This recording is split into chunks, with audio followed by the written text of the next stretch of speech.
Et là, vous allez comprendre qu'il n'y a pas plus rancunier que le Real Madrid. Aujourd'hui, on nous informe que le Real Madrid prépare un sale coup pour le Ballon d'Or. Et pour vous dire, France Football s'est même déplacé pour aller à Madrid. Vous allez voir ce qui s'est passé. Je tiens déjà à vous informer que Jude Bellingham et Camavinga sont de retour aux entraînements avec le groupe. Là, on nous dit, le Real Madrid a annoncé que Jude Bellingham et Camavinga ont fait quelques exercices sur le terrain avec l'équipe, puis ont travaillé seuls en salle de sport. Cependant, on nous précise qu'ils n'ont pas participé aux entraînements complets de l'équipe et qu'ils ne sont pas encore officiellement de retour. Du côté du FC Barcelone, ils sont encore fait tacler comme d'habitude, j'ai envie de dire. Après le Mediasport, le président d'honneur du Bayern Munich, Ulysse Younes, a lâché un petit tacle au FC Barcelone. Voici ses propos. Il dit, il y a l'exemple du FC Barcelone. Si vous achetez, vous vous retrouvez subitement avec 1,2 milliard d'euros de dettes et vous ne pouvez rien faire. Max Elber, le directeur sportif du club du Bayern Munich, voulait recruter un joueur, mais il savait qu'il n'avait pas assez sur le compte. Donc d'après le président d'honneur du Bayern Munich qui se retrouve juste ici, la gestion des comptes bancaires et des finances est tout aussi important que le succès sportif. Et il a raison. Pour revenir au Real Madrid et cette histoire de Ballon d'Or,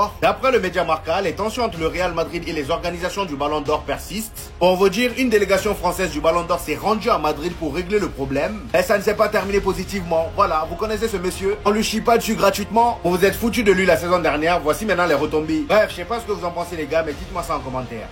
Les tensions entre le Real Madrid et les organisateurs du Ballon d'Or persistent. Mais bien sûr, vous vous attendiez à quoi? Ils ont envoyé une délégation française du Ballon d'Or à Madrid pour essayer de régler les problèmes avec le Real.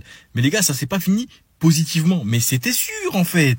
Ils ont essayé de manquer de respect à Florentino Pérez et au Real Madrid l'année dernière via le Ballon d'Or. Vous croyez que le Real Madrid, ils se sont pas déplacés parce que Rodri avait le Ballon d'Or? C'est pas ça les gars la vraie question. C'est qu'ils ont essayé de les humilier devant tout le monde. Parce que le Real Madrid a déjà perdu des Ballons d'Or face à Messi, face à d'autres joueurs et le Real Madrid se déplaçait toujours. Mais là, étant donné qu'ils n'ont pas été honnêtes et qu'ils ont voulu manquer de respect à l'institution en les humiliant devant tout le monde, le Real Madrid n'est pas venu. Et je pense que là, ils sont encore sur les mêmes bases. Parce qu'on voit, le Real Madrid n'a fait aucune promotion, n'a fait aucune mention du Ballon d'Or, alors qu'ils ont plusieurs joueurs qui sont dans les 30 nominés.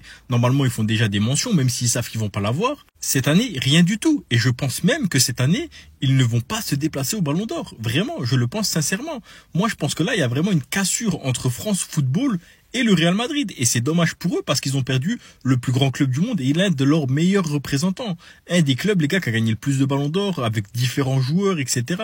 Mais moi, je trouve que c'est une bonne chose du Real Madrid de faire ça parce que ça prouve le manque d'intérêt qu'ont les clubs envers le Ballon d'Or actuellement et ça prouve aussi, les gars, l'énorme problème du Ballon d'Or. Ils veulent vraiment prouver quelque chose à travers ça. On ne récompense plus le meilleur joueur, on récompense le joueur que l'on veut voir gagner et que eux veulent voir gagner. Tout simplement. Et ça, le Real Madrid l'accepte pas. Et donc, ça les intéresse pas. Ils viennent plus. Faut arrêter de pleurer.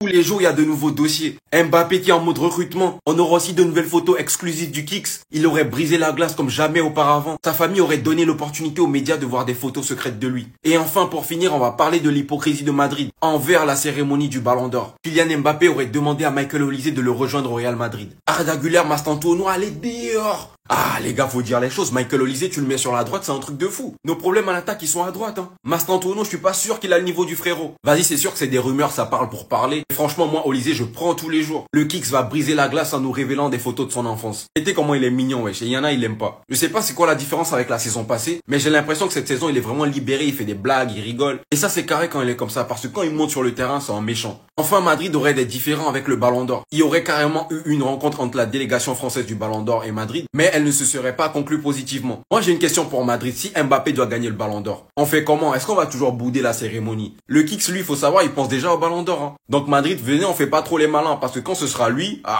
Voici le gros programme qu'attend le Real Madrid là pour les prochaines rencontres, les gars, parce que la trêve internationale c'est bientôt fini. Et dès samedi, déplacement très compliqué samedi après-midi à 16h15 du côté de la Real Sociedad. Mardi prochain, dans une semaine, jour pour jour, réception de l'Olympique de Marseille au Bernabéu. Ensuite, il y aura l'Espagnol Barcelone de nouveau à domicile après 3 déplacements. Levante, le derby contre l'Atlético Madrid. Il y a un long déplacement du côté de Kairat Almaty au Kazakhstan. 20 000 km aller-retour, ça sera très long, bref. Et ensuite, la réception de Villarreal et après, ça sera de nouveau une trêve internationale. On a appris également aujourd'hui la nouvelle veste du Real Madrid en mode partenariat avec Marvel. Elle est tout simplement sublime.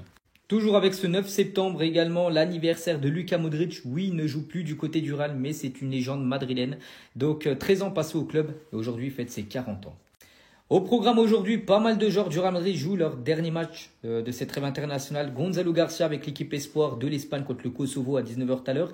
Mbappé et Tchouaméni contre l'Islande ce soir 20h45. David Alaba avec l'Autriche contre la Bosnie. Franco Mastantuono avec l'Argentine la nuit prochaine à 1h du matin contre l'Équateur.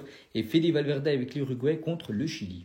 Les gars, vous voyez cette action? Dites-vous, il y a des gens qui pensent qu'Ekitike il a gagné son duel et que Lucas Hernandez il vient de se faire envoyer. Alors que c'est Lucas Hernandez qui a gagné son duel. Il y en a, faut leur rafraîchir la mémoire. Le prime de l'équipe de France, opposition, jeu réduit. But pas avant le milieu de terrain, ballon pas au-dessus de la hanche, but en une touche. Tu te rendais compte du vrai niveau technique des mecs. Qu'est-ce que vous attendez pour remettre ces vidéos-là? Tu voyais des combinaisons, tu voyais comment ça allait trop vite, tu voyais l'ambiance qu'il y avait, tu voyais les buts en or, les dernières actions. Les gars, c'était trop bien, c'était le prime. Ekitike, il est jeune, il vient d'arriver, Lucas Hernandez, il a de l'expérience, il connaît ce jeu-là. Lucas Hernandez, il savait très bien que si Ekitike voulait marquer, il devait tirer tout de suite. Ekitike, il a vu Lucas Hernandez tacler, il s'est dit c'est cadeau. Encore s'il avait attendu un coéquipier après et qu'ensuite ils avaient marqué, là on aurait pu dire qu'il a gagné son duel. Mais là je suis désolé les gars, c'est Lucas Hernandez qui ressort vainqueur. D'ailleurs Ekitike que j'aimerais beaucoup voir face à l'Islande, il est pas dans la compo probable puisque ça devrait être un 4-4-2 avec Olise à droite, Barcola à gauche et Thuram et Mbappé devant. Tchouaméni, Manu Koné, ça devrait pas bouger, Manu Koné qui est vraiment en train de marquer des points. De toute façon, il sait qu'il y a une place à prendre à ce poste-là. Dites-moi vous en pensez en commentaire les gars, j'espère que vous êtes des bons, nous on avance. Vous voulez qu'on aille en Coupe du Monde comme ça? Baruch lui-même est choqué de ce que Yıldız lui a dit. Parce qu'il faut savoir qu'hormis la défaite 6-0 contre l'Espagne qui nous a déjà fait à la base beaucoup de mal, il y a des problèmes bien plus profonds. Abdulkerim en est un exemple avec ce qu'il a fait à Yıldız, regardez bien. Ou encore ici, on ne sait pas pour qui il se prend, c'est une dinguerie. Bien avant le match, beaucoup savaient qu'il y avait à avoir des tensions entre les transferts improbables, des amitiés brisées d'un joueur qui passe d'un club d'Istanbul à l'autre club d'Istanbul, ennemi, rival. Voilà qu'aujourd'hui, à quelques mois de la Coupe du Monde, Yıldız en a déjà follow beaucoup. Et on peut déjà se faire une image d'office du groupe que c'est. Pour l'instant, je ne le porte pas spécialement dans mon cœur. Honnêtement, j'attends beaucoup de matchs références de sa part en Turquie, ce qui n'est pour l'instant pas le cas. Mais de faire ça à l'un des joueurs les plus talentueux de la Turquie actuellement, des plus prometteurs, à son jeune âge de 19 ans. Quand tu es face à un grand gaillard quand même, Bizden Bibokolmas, voilà. Bizden Bibokolmas. Ces images avec Arda sont de très loin le seul truc qui me rassure vis-à-vis de ce projet et la seule raison pour laquelle j'abandonne pas pour l'instant. Pour la première fois depuis très longtemps, on a des joyeux dans l'équipe, des mecs qui ont du potentiel et pas qu'un petit peu. J'espère qu'à un moment, ça portera tout simplement ses fruits. La Turquie a de quoi faire, mais en laissant certains derrière.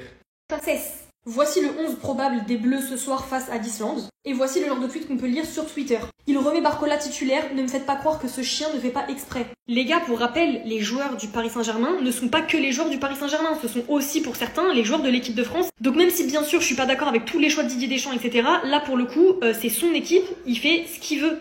Cette dernière saison, nos joueurs, ils ont été surmenés et bien sûr, je ne m'en plains pas. On a eu la Ligue des Champions, on a fait une saison incroyable. Mais du coup, et on le savait, ils sont fragilisés. Donc quand c'était pour les faire jouer pour la Coupe du Monde des clubs, là, il y avait tout le monde qui était OK.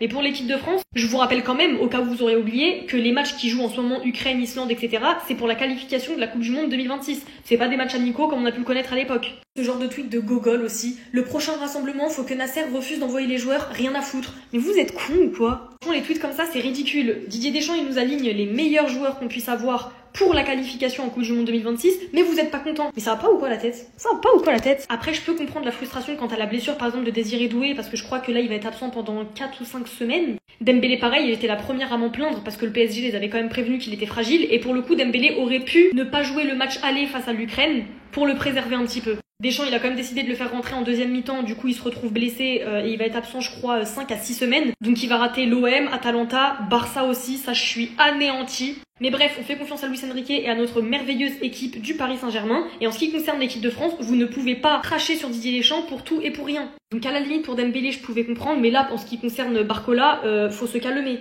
L'équipe de France c'est son équipe, il utilise ceux qui sont pour lui les meilleurs. Et puis de toute façon c'est comme ça depuis la nuit des temps, les joueurs de l'équipe de France jouent dans des clubs et vice versa. Donc à un moment donné je veux bien lui taper dessus à Deschamps quand il faut, mais là vous abusez les gars, vous abusez.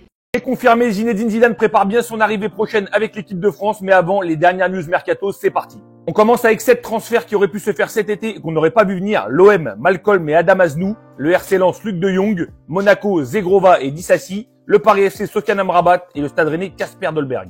L'OM piste Joshua Guilavogui, l'ancien Stéphanois aujourd'hui à Leeds, pourrait arriver pour remplacer Adrien Rabiot.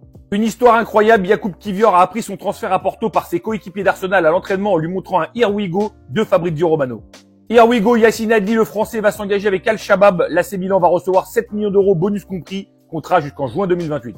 Romain Fèvre va quitter Bournemouth pour rejoindre Al Tawoun en Arabie Saoudite, prêt avec option d'achat de 10 millions d'euros. C'est officiel, Nuno Espirito Santo a été viré de son poste d'entraîneur de Nottingham Forest. Et on a déjà son remplaçant, Ange Postecoglou sera le prochain coach de Nottingham Forest. Il devrait être sur le banc contre Arsenal ce week-end. Et enfin, Zinedine Zidane se prépare peu à peu à succéder à Didier Deschamps chez les Bleus.